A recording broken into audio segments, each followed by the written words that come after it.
Hello, people. Welcome to Professor Benzene. This is Professor Benzene. Today, we are discussing the second part of third chapter of class 9th chemistry, atoms and molecules. In this video, we will talk about molecules and ions. So let's begin.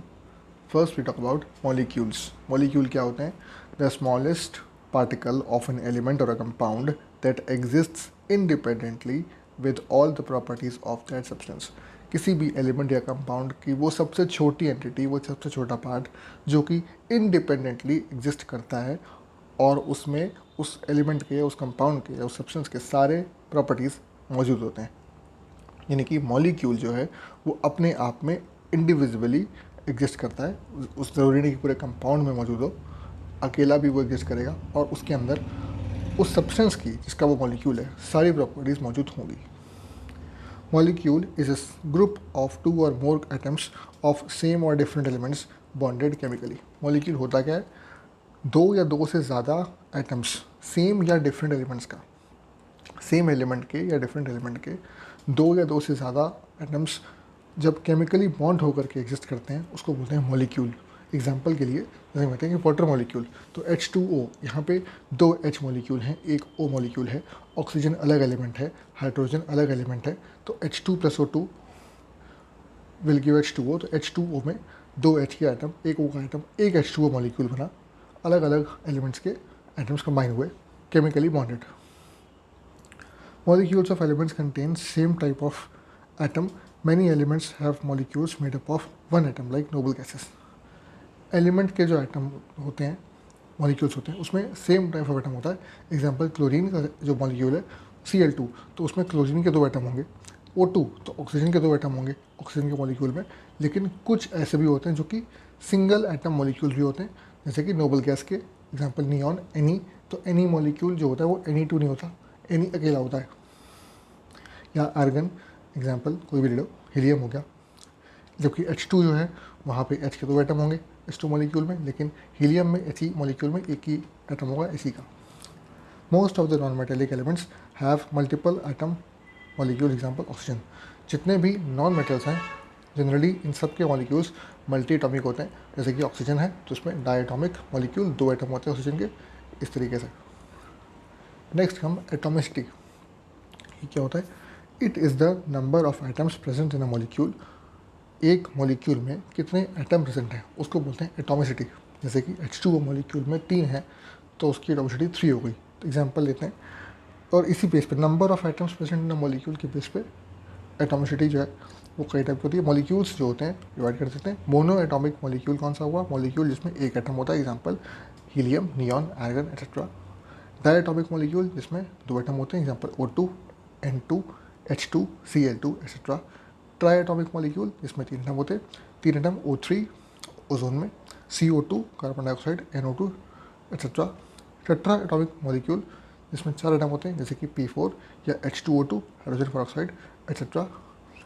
Poly atomic molecule जिसमें कि चार से ज़्यादा होते हैं atom, जैसे कि methane, CH4, S8 sulphur etcetera. Next comes molecules of compounds. Compounds के मॉलिक्यूल किस फॉर्म में एग्जिस्ट करते हैं? तो यहाँ एग्जांपल्स दिए हुए हैं। पहला है वाटर मॉलिक्यूल H2O, जिसमें कि हाइड्रोजन और ऑक्सीजन दो एलिमेंट हैं। इनका रेशियो है 1:8, यानी कि एक हाइड्रोजन पे 8 ऑक्सीजन बाय मास कंबाइन होगा तो बनेगा H2O molecule. Next is ammonia NH3, nitrogen है एलिमेंट और हाइड्रोजन है।